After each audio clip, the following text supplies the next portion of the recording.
Assalamualaikum warahmatullahi wabarakatuh.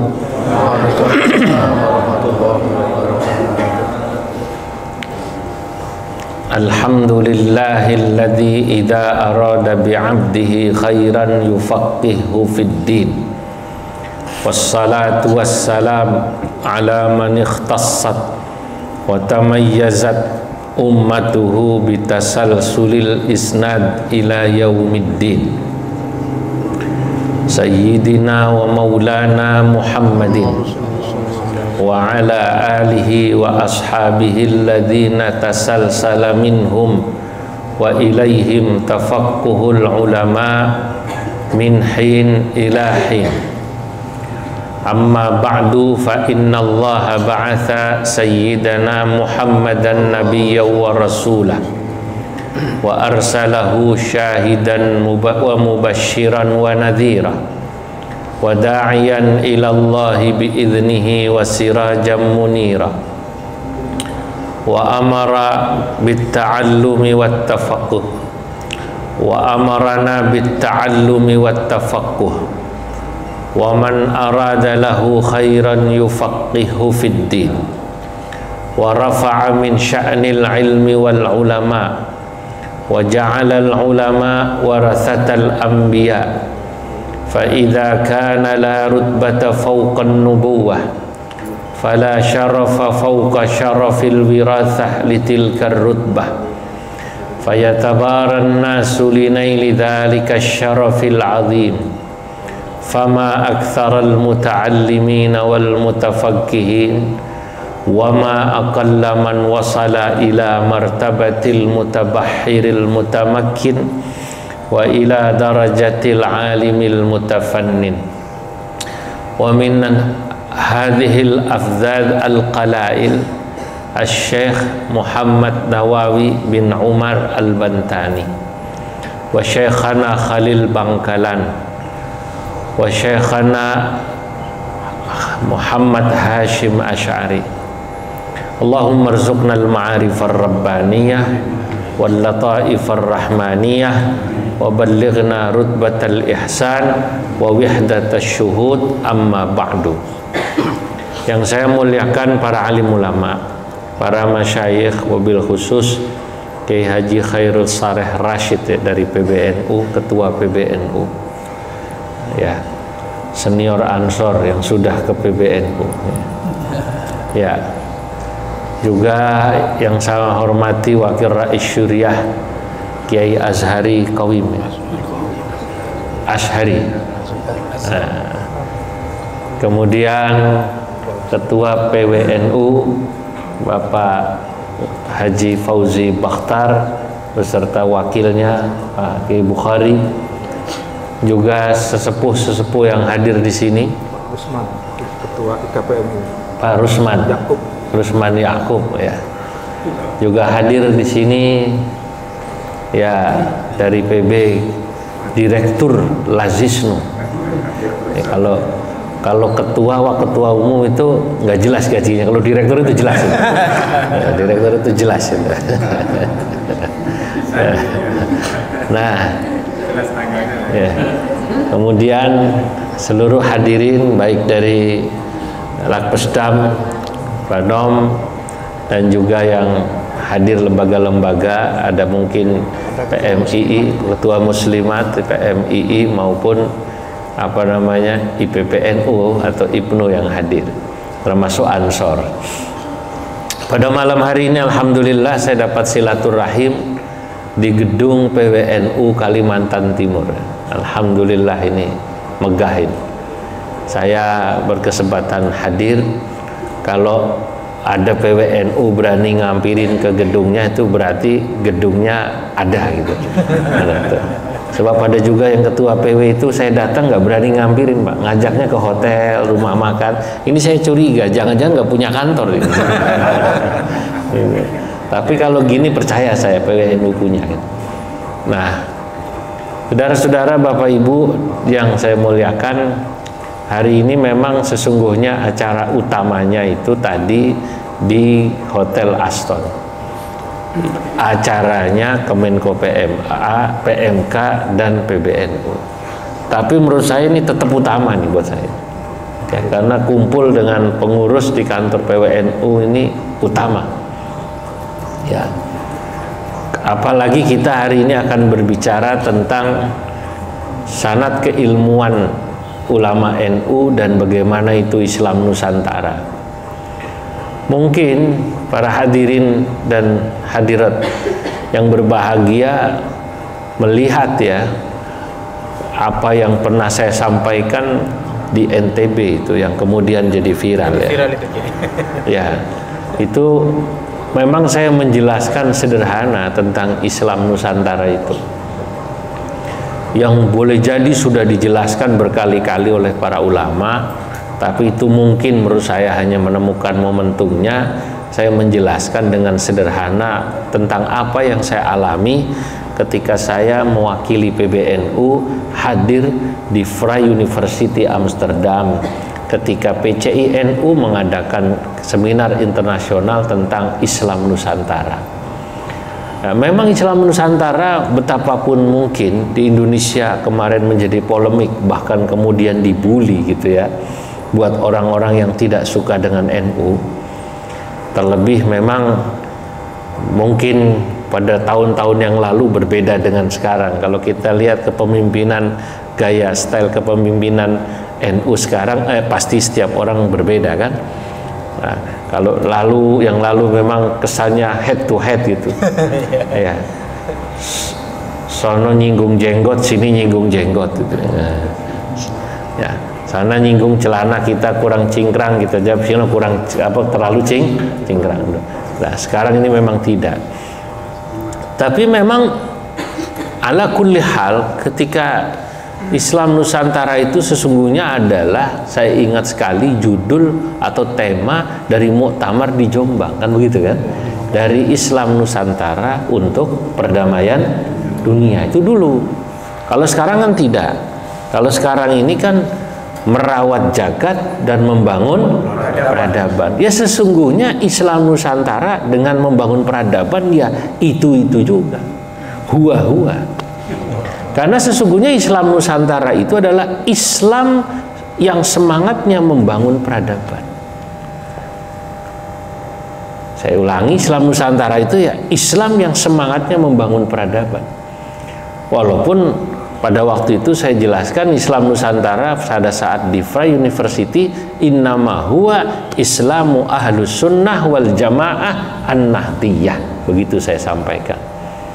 Islam Nusantara itu adalah Islam ahlus sunnah wal jamaah atau aswaja, tapi yang NU. Saya menyampaikan ini, bukanlah saya orang pertama yang menyampaikan. Karena sebenarnya memberi syarah atas ini itu adalah Rois Am pada masa itu, Kiai Ma'ruf Amin. Nah, saya waktu itu memang posisinya adalah Katib Syuriah. Dulu masih Kasur saya, Pak. Kasur itu Katib Syuriah, singkatannya Kasur. Nah, ya. Tapi kalau Sekretaris Tanfidiyah tolong jangan disingkat, nggak enak itu. Ya. Ya. Dulu saya Katib Syuriah. Jadi saya hafal betul seperti apa Kiai Ma'ruf Amin itu menjelaskan Islam Nusantara. Hanya mungkin saya menyampaikan dengan gaya bahasa saya. Kata saya Islam Nusantara itu ya, kalau dalam syarah resmi PBNU, ini bukan penjelasan atau syarah orang-orang yang bikin syarah. Yang tidak suka sama NU kan bilang Islam Nusantara Islam yang anti Arab, kan begitu kan? Islam yang anti Arab, Islam yang mengagamakan budaya, gitu loh, atau membuat budaya itu seakan-akan agama. Itu kan tafsiran Anda. Mestinya kan orang itu kalau mendengar satu istilah maka tanyalah pada orang yang membuat istilah. Jangan kemudian Anda tafsiri dengan istilah Anda. Nah, kalau kami di NU Nahdlatul Ulama itu pada masa itu saya ingat Kiai Ma'ruf Amin menjelaskan bahwa Islam Nusantara itu ya Islam ahlus sunnah wal jamaah an-nahdiyah, yang bangsa NU. Kenapa harus ada kata-kata yang NU? Sebab sekarang kalau bicara aswaja, semua mengklaim aswaja. Lu Salafi itu ngakunya aswaja, Pak. Bahkan ISIS ngakunya aswaja. Cuma aswaja NU dengan Ahlus Sunnah wal Jamaah Al-Wahabiyah, dengan Ahlus Sunnah wal Jamaah Al-Isisiyah, beda. Bahkan termasuk dengan Ahlus Sunnah wal Jamaah Al-Muhammadiyah saja beda. Kita punya khasais di sini yang membedakan. Khasais itu kekhasan, ciri-ciri tertentu. Ya. Nah, ciri-ciri tertentu yang membedakan kita dengan mereka. Mungkin ada yang sama, tapi mungkin ada yang berbeda. Dalam kitab terakhir yang saya tulis yang tadi disebut tentang Syekh Nawawi Al-Bantani, dalam bab mukaddimah saya buat syairnya. Kalau Anda mau tahu tentang Islam Ahlus Sunnah wal Jamaah itu saya sebut kurang lebih dalam 10 atau 12 bait syair. Wa habbadat tariqatan nahdiyah tahdi ila fikratiha saniyah tawassutun tawazunu i'tidalu tasamuhun fasma' lima yuqalu mujaniban ta'nifan aw tatarrufa musahiban takriman aw talattufa murahiban bil adatil muttaridah ma lam takun li syar'ina mu'aridah. Ya.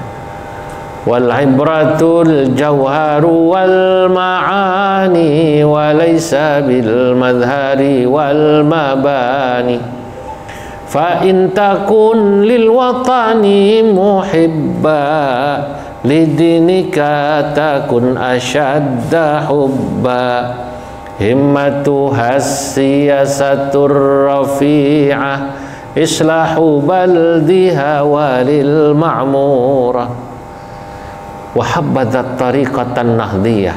Alangkah indahnya ajaran Islam Ahlus Sunnah wal Jamaah NU itu, kata saya.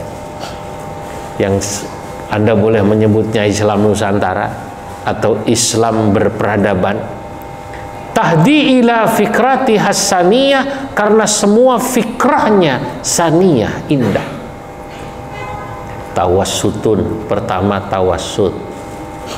Nggak usah dijelasin, semua udah ikut MKNU, PMKNU, atau sekarang PDPKMU, ya kalau istilah sekarang. Tawazunun, kedua tawazun, moderat. Ya. Moderat itu yang gampangnya ngomong ya, tidak ekstrim kanan, tidak ekstrim kiri. Orang ekstrim kanan itu, Pak, suka mewajibkan yang tidak wajib.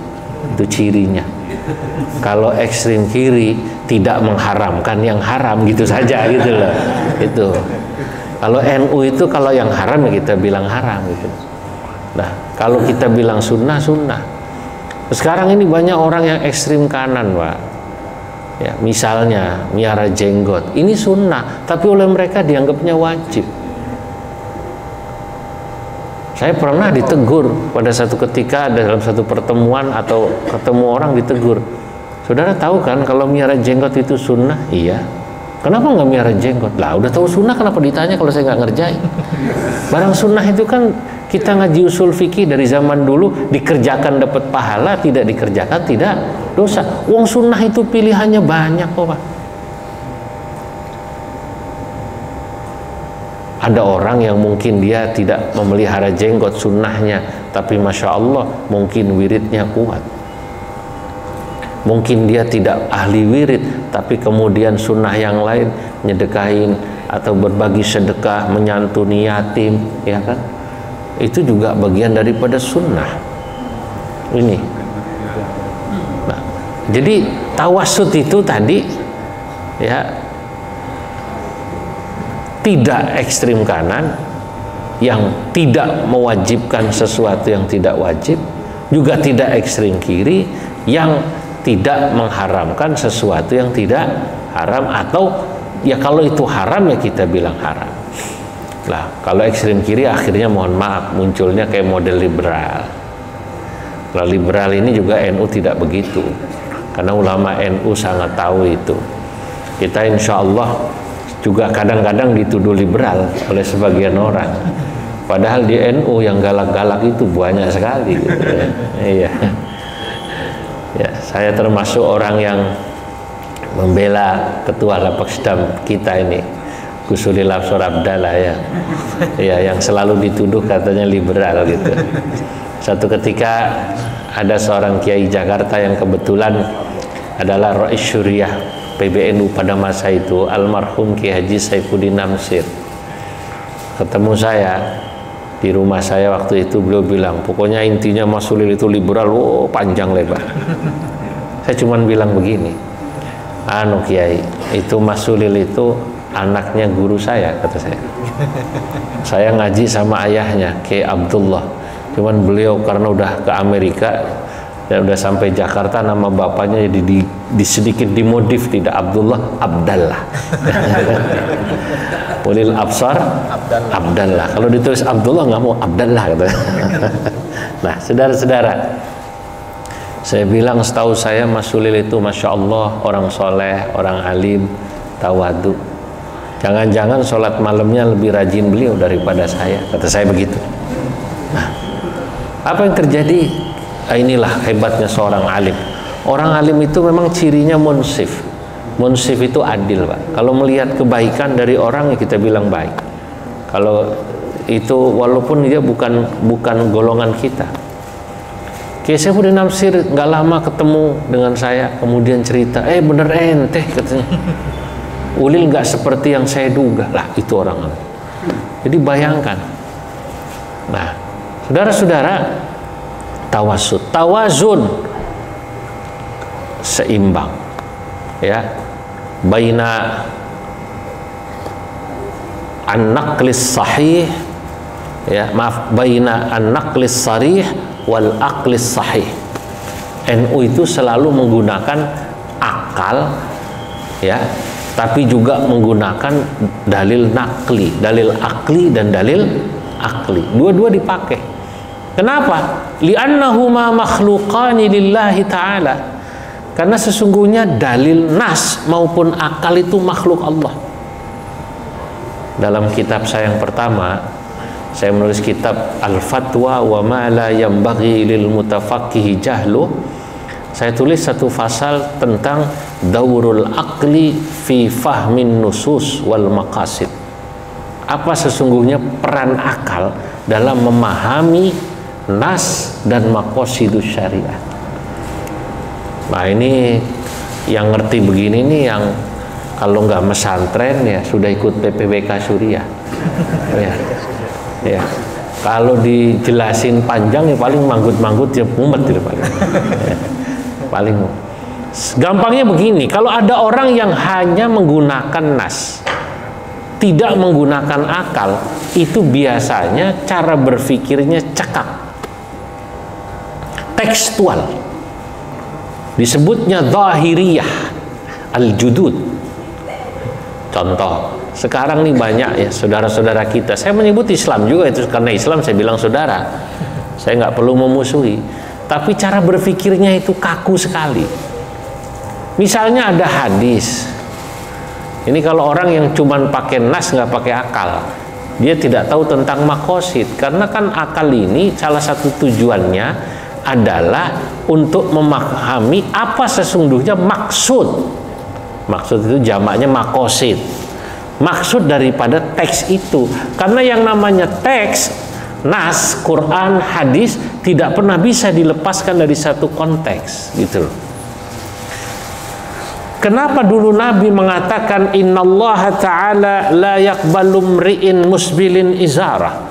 Allah Subhanahu wa ta'ala tidak akan menerima orang yang celana dan sarungnya ngelengsreh. Yang itulah kemudian jadi dalil katanya orang itu sholat sarung celananya kudu cingkrang. Nah, ini kan ucapan hadis Nabi ini harus dicari tahu tentang asbabul wurud. Konteksnya apa?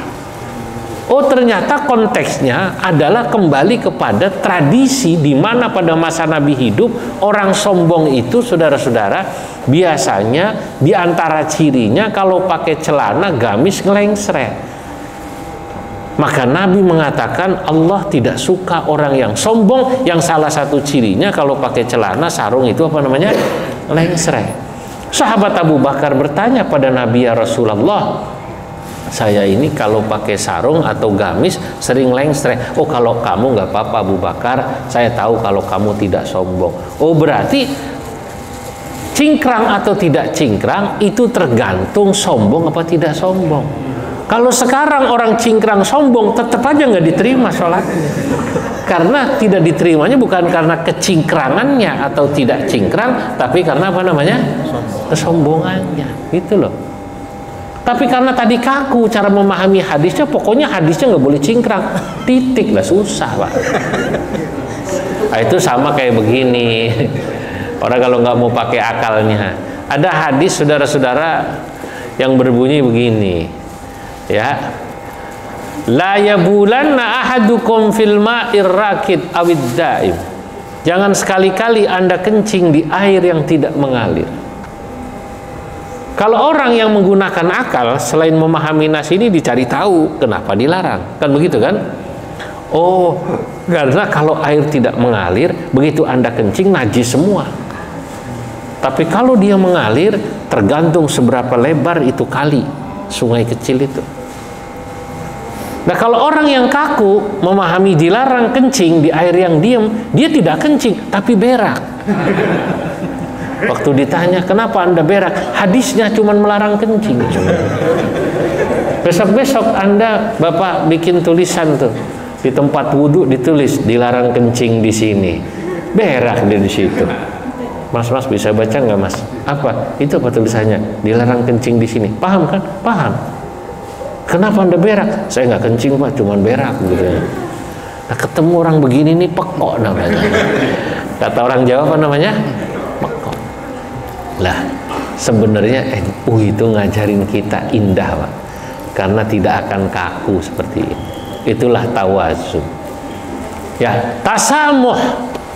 Tasamuh kita tahu artinya toleran.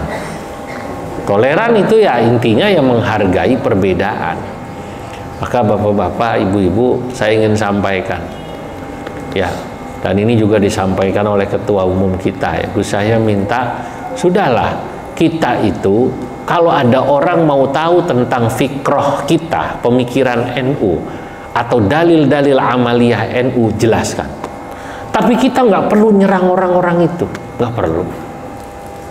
Ya sudah, kita maklum aja dah, memang mereka begitu. Kecuali kalau mereka nanya tentang amaliyah, kita jawab. Saya nggak pernah Pak, saya pribadi gitu, kalau bapak-bapak mungkin melihat, menelusuri rekam jejak saya sejak dulu, saya nggak pernah itu sejak awal punya posisi nyerang orang, itu nggak pernah. Pasti saya menjelaskan amaliyah NU ini begini loh, begini. Kenapa ya? Karena orang tasamuh itu sejak awal sudah memaklumi dulu. Dan memang menjadi orang pemaklum itu sulit. Dia butuh kecerdasan dan butuh ilmu yang luas. Itulah kenapa yang namanya toleransi dan moderat sangat beririsan dengan ilmu. Dalam satu ungkapan saya katakan, kullama zdadal mar'u minal ilmi kullama zdada minal wasatiyah. Orang itu setiap kali ilmunya bertambah, dia pasti bertambah moderatnya. Wa kullama zdadal mar'u minal wasatiyah kullama zdada tasamuhuhu li ghairi. Dan orang setiap kali dia moderat, bertambah moderasinya dalam beragama, dia pasti toleransinya juga bertambah. Karena ciri utama dari moderat itu adalah toleran, menghargai perbedaan. Allah itu memang menciptakan orang, kalau kata orang Madura, cemacem lah ya. Pak Bukhari ya, cemacem lah. Sudah cemacem dari sananya. Orang Jawa begitu, orang Madura begitu, orang Sunda begitu. Kalau kita sering jalan maklum Pak. Sudah maklum. Oh ini Madura, oh ini Jawa. Kalau Anda ke Sunda, Kalau bilang pesen teh, nggak bilang manis, pasti tawar. Begitu kan? Ya. Sebaliknya kalau Bapak Ibu ke Jawa, kalau tidak bilang tawar, pasti manis gitu. Untuk di Madura teh tidak dikasih garam. Nah, itu semua sudah punya, Pak. Jadi kita maklumi saja. Makanya semakin banyak orang wawasan ilmunya, dia pasti moderat. Itulah yang saya kutip pada saat saya diminta mengisi nuzulul Quran itu, ya, pada acara kenegaraan. Saya sampaikan seorang ulama besar di Mekah, Sayyid Muhammad Alawi bin Abbas Al-Maliki, gurunya ulama-ulama Indonesia, mengatakan ar-rajulu idza tasa'a ilmuhu wa fikruhu ittasa'a sadruh. Seorang itu kalau ilmunya luas, wawasannya luas, pergaulannya luas, pengalamannya luas, ittasa'a sadruh, pasti hatinya luas. Hati luas itu maknanya bijaksana. Orang bijaksana itu ya harus luas ilmu, luas pengalaman, luas bacaan, luas wawasan. Dan kalau sudah luas wawasan dan bijaksana, di antara cirinya, kata Sayyid Muhammad Alawi bin Abbas Al-Maliki, wa qalla inkaruhu 'alan nas, sedikit sekali dia ingkar kepada manusia. Dia maklumi aja. Wah, memang Allah menciptakannya begitu. Pada satu titik, para sufi itu yang bijaksana bahkan mengajarkan kita tidak saja kita toleransi, menghargai perbedaan. Bahkan pada satu titik, nanti kalau Anda belajar, titik yang lebih tinggi daripada toleran menghargai perbedaan adalah mencintai orang yang berbeda. Wah, susah lagi tuh. Irham bunayya jami'al khalqi kullahumu wanzur ilaihim bi'ainil lutfi wasyafaqah waqtir kabirahumu warham saghirahumu wara'i fi kulli khalqin haqqa man khalaqa. Irham bunayya, wahai anakku, kata seorang sufi, sayangilah olehmu jami'al khalqi, seluruh makhluk, kullahumu, semuanya. Kalau semuanya kan siapapun, mau kafir, mau Islam, mau Islamnya Wahabi, mau Salafi, mau Muhammadiyah, mau siapapun. Wanzur ilaihim, tataplah mereka itu semua makhluk, bi'ainil lutfi wasyafaqah, dengan tatapan kasih sayang dan kelembutan. Masya Allah, tatapan kasih sayang dan kelembutan. Waqtir kabirahumu warham saghirahumu, hormati yang lebih tua darimu, cintai yang lebih muda darimu. Wara'i fi kulli khalqin haqqa man khalaqah, lalu ketika kau menatap semua makhluk Allah, ingatlah siapa yang menciptakan mereka. Kau mau marah gimana? Berarti kalau kau marah, kau benci, kau membenci zat yang menciptakannya. Sufi putus urat bencinya. Sufi, orang yang bersih hatinya, bukan saja toleran, bahkan dia melihat semua makhluk itu dengan tatapan cinta. Kenapa? Dia lihat siapa yang menciptakan orang itu. Nanti pada satu titik begitu katanya, cinta paling tinggi itu ketika Anda sudah bisa mencintai segala sesuatu yang berhubungan dengan orang yang Anda cintai. Zaman dulu santri pacarannya pakai surat. Kertasnya kalau dari santri putri warnanya pink. Sekarang dia nggak kenal begitu Kiai, dia udah langsung sistem WA. Dulu surat wangi gitu. Kalau dapat surat dulu saya di madrasah ditaruhnya di kursi. Kemudian itu surat dari si dia, pengalaman dari si dia, itu surat diciumin. Ya Allah, asal mau tidur dibaca lagi, diciumin. Nah, padahal cuma surat loh. Kenapa kok sampai diciumin? Ya karena ini surat dari orang yang dicintai. Nah itu. Lah melihat makhluk Allah ini yang macam-macam modelnya, itu lihatlah yang menciptakannya. Kalau Anda mencintai Allah, maka Anda akan mencintai semua yang diciptakan oleh Allah, yang diciptakan oleh Allah Subhanahu wa ta'ala. Masya Allah. Nah, makanya kalau orang sudah tahu betapa indahnya ya ajaran NU, ya, dia itu pasti tidak akan pernah beralih bahkan membenci NU. Pada satu titik ada kiai ini, ya Gus Yahya pakai bahasanya kalau di internal itu guyonan, lah ya wong urip sepisan ora NU goblok. Paham gak ini kira-kira? Orang kok hidup sekali kok tidak ikut NU, janjane goblok. Paham gak Pak Ketua? Rugi. Orang kok hidup sekali kok tidak ikut NU itu ya sebenarnya rugi. Waktu saya ke Amerika, dubes Amerika namanya Pak Rosan Roslani. Waktu dia ketemu ngobrol gitu, saya cerita ini ketawa ngakak dia. Lah iya Pak Dubes, NU ini begini indahnya ya, nggak kaku, nggak gampang ngafirin orang, sama orang toleran. Gitu. Loh, Kiai NU itu apa ngelihat orang ahli maksiat terus kemudian benci? Enggak. Yang ada ainil lutfi wasyafaqah, kasihan. Saya cuman dapat hidayah lebih dulu dari dia gitu. Termasuk ketika melihat orang kafir, kasihan.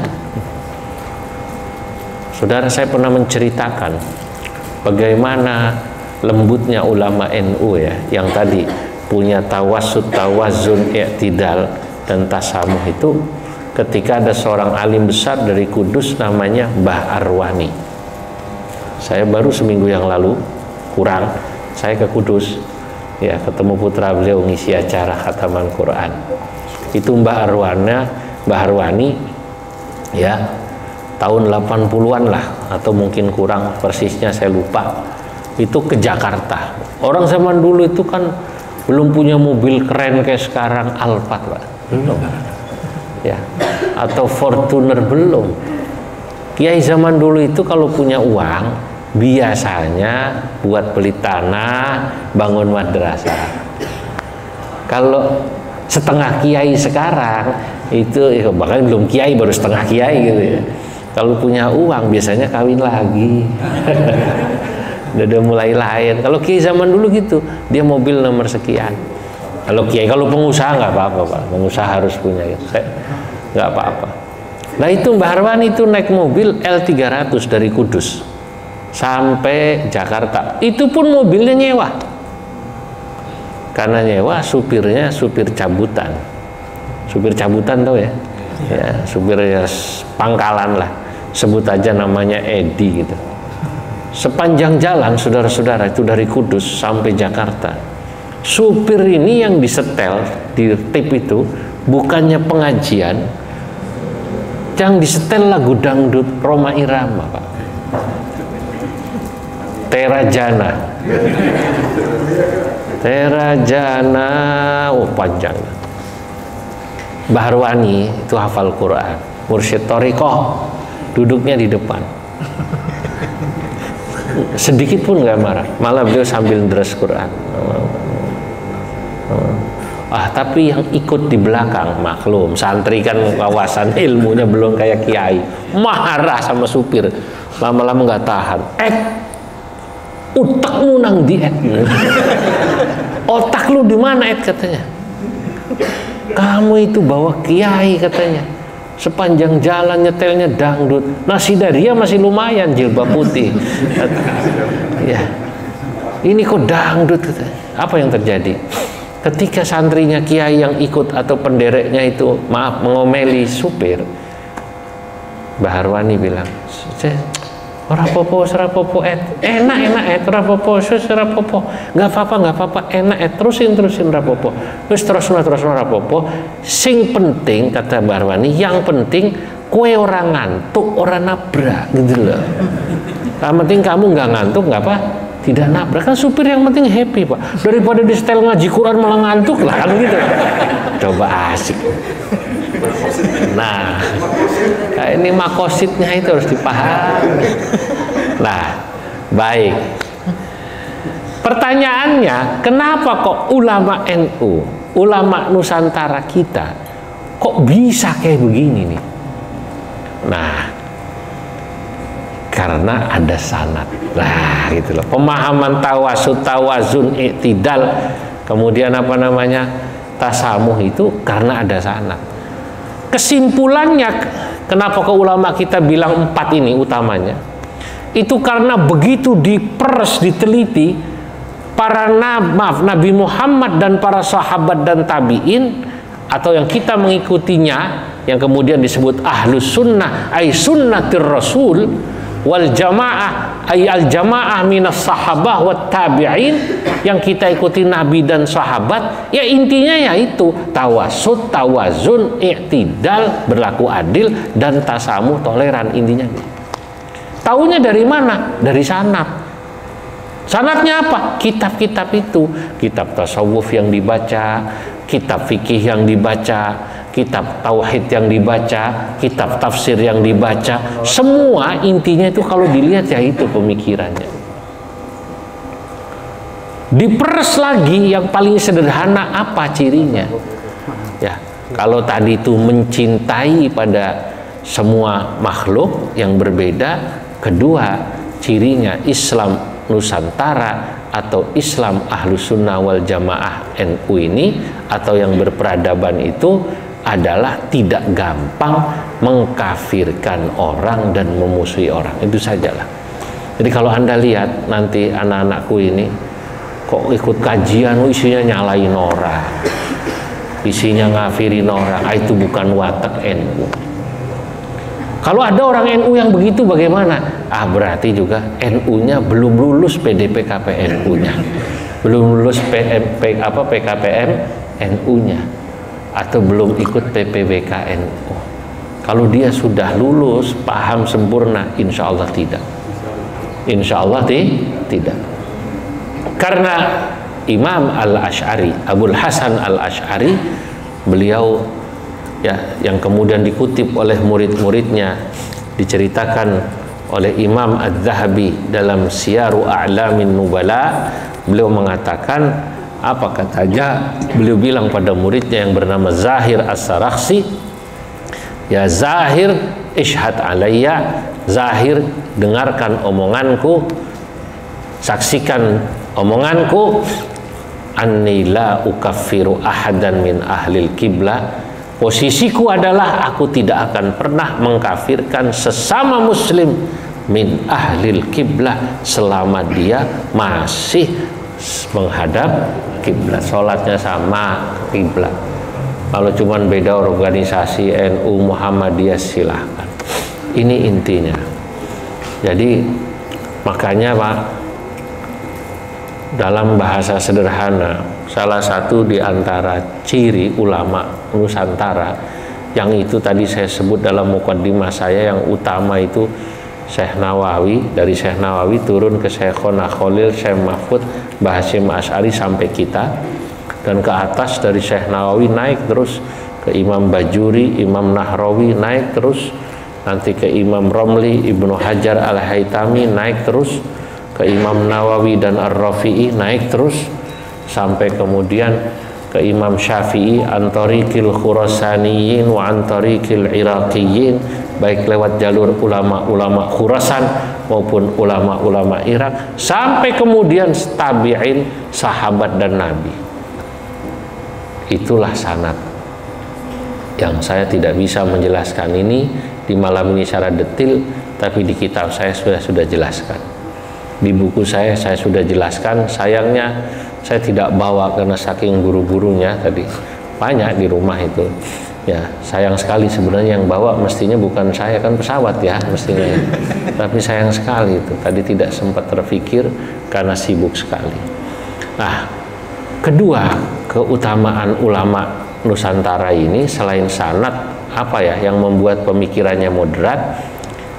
Ulama Nusantara itu, saudara-saudara, adalah ulama yang memiliki kemampuan tadi mengkontekstualisasikan antara nas itu Quran, hadis, dan pandangan ulama dengan zamannya, konteks zaman. Nah, kenapa bisa begitu? Ya karena yang dibaca ulama-ulama dulu ngajarinya begitu. Contoh ini, saya sering sampaikan. Imam Ghazali dalam Ihya itu bilang begini, Nabi dalam hadis itu makan selalu pakai tangan. Oh ya, kata Imam Ghazali, itu satu sunnah. Tapi sunnah ini terkait dengan budaya lokal di mana Nabi hidup. Nah, maka sunnah itu saudara-saudara nanti ada yang namanya sunnah adiyah, sunnah yang terkait dengan budaya lokal atau adat. Ya, ada sunnah yang terkait dengan nafsiyah, yakni bawaan seseorang, cara jalan orang, cara jalan Nabi. Anda boleh ikuti, boleh tidak. Nabi kalau jalan begini, Anda boleh ikut, boleh. Tapi kalau enggak apa-apa. Paham ya kira-kira? Termasuk menurut sebagian ulama, ya ketika Nabi kalau tidur miring ke kanan atau ke kiri itu bagian daripada ya bagaimana enaknya saja. Paham nggak kira-kira? Ada orang mau mengikuti Nabi semacam itu, boleh. Lah, tapi ada sunnah yang terkait dengan adat. Makan pakai tangan, miara jenggot, apa namanya nih, cingkrang. Nah, itu hadiah. Anda ikuti boleh, kalau dengan alasan cinta Nabi dapat pahala. Tapi kata Al-Ghazali, kalau Anda makan mengikuti orang Persia dan Romawi dalam kitab Ihya menggunakan sendok, garpu atau pisau, tidak salah. Karena itu kan bagian dari adat. Kalau adat kampung Anda harus pakai sendok, pakailah sendok. Dan Anda tidak dikatakan khilafus sunnah, tidak mengikuti sunnah. Makanya kan ada orang yang kaku. Wong makan bakso kok ngotot pakai tangan. Sunnah Rasul. Nah, dia tidak bisa membedakan sunnah adiyah ini. Ya, bubur kacang hijau sunnah Rasul. Paham ya Pak Ji ya? Nah, lah ada sunnah sebenarnya yang ini yang harus kita ikuti. Namanya sunnah tasyri'iyah. Sunnah yang bersifat syariat. Apa itu? Sunnah tasyri'iyah saya katakan dibagi dua. Pertama tentang ibadah. Sholat duha, sholat qobliyah, ba'diyah. Ikuti itu. Oke. Tapi ada lagi yang tasyri'iyah, yang ini lebih juga nilainya unggul. Apa? Sunnah tasyri'iyah yang sifatnya akhlak. Nabi itu pemaaf, Nabi itu tawadu, Nabi itu pemurah. Lah inilah yang mestinya Anda ikuti. Justru orang di luar sana, di luar Islam, tertarik pada Islam itu kalau Islam bisa menampilkan sisi Nabi yang indah ini. Apa Anda pikir kalau orang di luar Islam masuk Islam itu karena senang lihat orang Islam baca berzanji? Tidak. Atau senang lihat orang Islam puasa? Saya pikir tidak. Atau senang lihat orang Islam sholat sunnah? Saya pikir tidak. Ketika saya di Belanda, yang ketiga kalau nggak salah, saya berkali-kali ke Belanda, tapi yang ketiga saya ingat. Waktu itu saya mendampingi Kiai Ma'ruf Amin. Waktu itu beliau masih Rais Am. Ya. Saya mendampingi paman saya ini bersama Kiai Miftahul Akhyar. Tahun 2017 atau 18 akhir awal saya lupa. Menjelang Pilpres itu kemudian beliau pulang duluan, saya belakangan di Belanda. Saya karena khutbah Id dan kemudian saya satu ketika menyaksikan ada orang masuk Islam. Kata pengurus masjid di Belanda di Den Haag, ya tolong saksikan. Rupanya ada orang dari daerah asalnya, Ruth Gullit itu apa namanya daerahnya dulu tuh, pemain bola Belanda tapi Suriname, yang rambutnya apa namanya gimana. Kemudian masuk Islam di masjid di mana saya khutbah di situ. Oleh orang kita Indonesia yang sudah lama di Belanda, saya diminta jadi saksi, Kiai. Ditanya ini orang ini kenapa masuk Islam? Pakai bahasa Belanda pastinya. Tuan, wes. Dijawab oleh dia, wes. Oh. Singkat cerita, kurang lebih terjemahnya, kenapa Anda masuk Islam? Dijawab oleh dia, oh saya masuk Islam itu karena saya tertarik gitu. Tertarik di komplek apartemen saya tinggal, saya lihat ada orang-orang Islam tinggal, baik-baik perilakunya, maksudnya akhlaknya, cuman kan dia belum bisa bilang akhlak.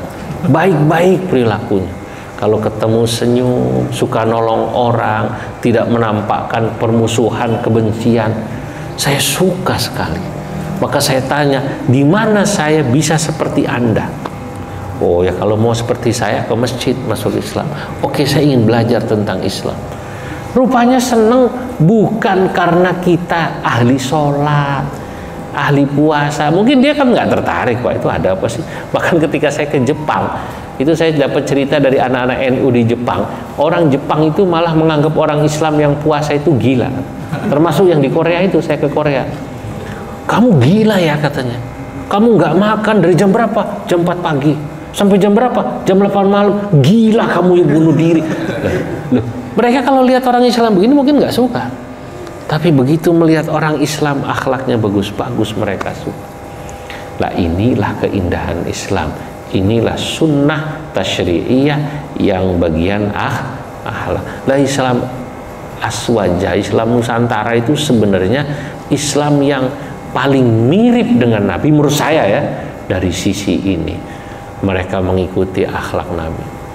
Lu Anda cari orang yang lembut-lembut, ngalahan, pemurah, banyak senyum. Orang Islam kayak orang Jawa nggak ada, Pak. Kayak orang Indonesia lah, maksud saya, bukan orang Jawa, kayak orang Nusantara. Orang kalau tahu Indonesia, oh Indonesia, bagus, langsung Pak. Wong saya pernah ketemu orang Arab berkali-kali, begitu tahu Indonesia, ayo Indonesia, dia tahu saya sarungan. Masya Allah. Ana walau zurtu marra Indonesia, lakinnahu ra'aituhum dzu khuluqin gitu. Saya walaupun baru sekali ke Indonesia, katanya saya lihat orang Indonesia, akhlaknya bagus-bagus. Saya itu waktu di alam hidung maju 2 cm. Saya lalu bilang begini, tapi orang Indonesia Tuan, mohon maaf, ibadahnya mungkin sama ilmunya kalah sama orang Arab. Lah enggak. Orang hidup itu Pak, kata dia, sesungguhnya yang membuat orang tertarik itu akhlak. Kalau ibadah, sholat, puasa kan buat dirinya sendiri. Anda sholat sunnah, puasa sunnah buat sendiri kan, wiridan lama buat sendiri. Tapi kalau akhlak, kalau ilmu kita kalah Pak. Mohon maaf ya, ukurannya apa ilmu? Baca kitab kalah, ngomong Arab kalah. Kan sering saya bilang, kalau ngomong Arab, Arab kita Arab maklum. Arabnya Arab maklum, kalau enggak salah Arabnya bahasa salah paham ya kan. Ngomongnya salah tapi untungnya yang dengar paham gitu. Jangan-jangan Pak Ketua pernah kesasar, bingung mau nanya ini, hotel saya mana ya, mau pulang, dia bilang wan ihdinas siratal mustaqim. Fen yani siratal mustaqim, fen mana itu jalan siratal mustaqim, bingung. Siratal ladzina an'amta alaihim ghairil maghdubi alaihim waladdallin. Yang dengar nyaut amin. Ibu-ibu begitu keluar dari masjid ditawarin kudungan, Siti Rahma 5 real. Dia lihat 5. Pak tawarin Pak 2 real. 2 real apa bahasanya? Ingat subuh, wan rakaataini. Maksudnya 2 real jadi rakaataini. Yang dagang bilang la 3 rakaat fardhu lillahi ta'ala, Allahu akbar. Kalau mau 3 real 3 rakaat. Fardhu lillahi ta'ala, Allahu akbar. Masya Allah. Kalau kita ilmu bahasa Arab kalah. Cuman apa yang membuat Masya Allah Islam kita ini dihormati, disenangi di luar? Ternyata Islam Nusantara ini, Islamnya gaya NU ini disukai di luar ya karena kita berperadaban. Peradaban itu apa sih intinya? Ya peradaban manusia itu dari zaman Nabi Ibrahim sampai zaman Nabi Muhammad, dari zaman dululah zaman Nabi Adam, peradaban manusia itu sama. Wa innamal ikhtilafu fit thaqafah. Yang berbeda kita ini kebudayaan, Pak. Budaya Jawa sama budaya Sunda, budaya Banjar, Aceh beda. Tapi kalau peradaban sama. Peradaban manusia itu, peradaban yang dibawa oleh para nabi sejak zaman dulu dan apapun sebenarnya cuma dua intinya. Satu, qaddasatullah, mengesahkan Allah. Yang kedua, wa karamatul insan, ketika Anda hidup bisa menghargai sesama manusia, itulah peradaban Anda akan indah. Islam yang dianut oleh kita Ahlus Sunnah wal Jamaah, Islam Nusantara pada intinya dua itu. Islam yang selalu mengajarkan qaddasatullah, ya, keesaan Allah. Yang kedua, wa karamatul insan, bagaimana kita diajarkan menghargai sesama manusia, apapun agamanya, apapun sukunya, apapun etnisnya. Karena kemanusiaan itu pada dasarnya lebih tinggi dari segala hal. Bahkan manusia itu lebih mulia daripada masjid. Kok bisa, Pak? Nah, masjid bikinan manusia, tapi manusia bikinan Allah Subhanahu wa Ta'ala. Anda hancurkan masjid hari ini, besok bisa dibangun. Tapi manusia terbunuh hari ini satu, kau bisa menghidupkan lagi? Tidak.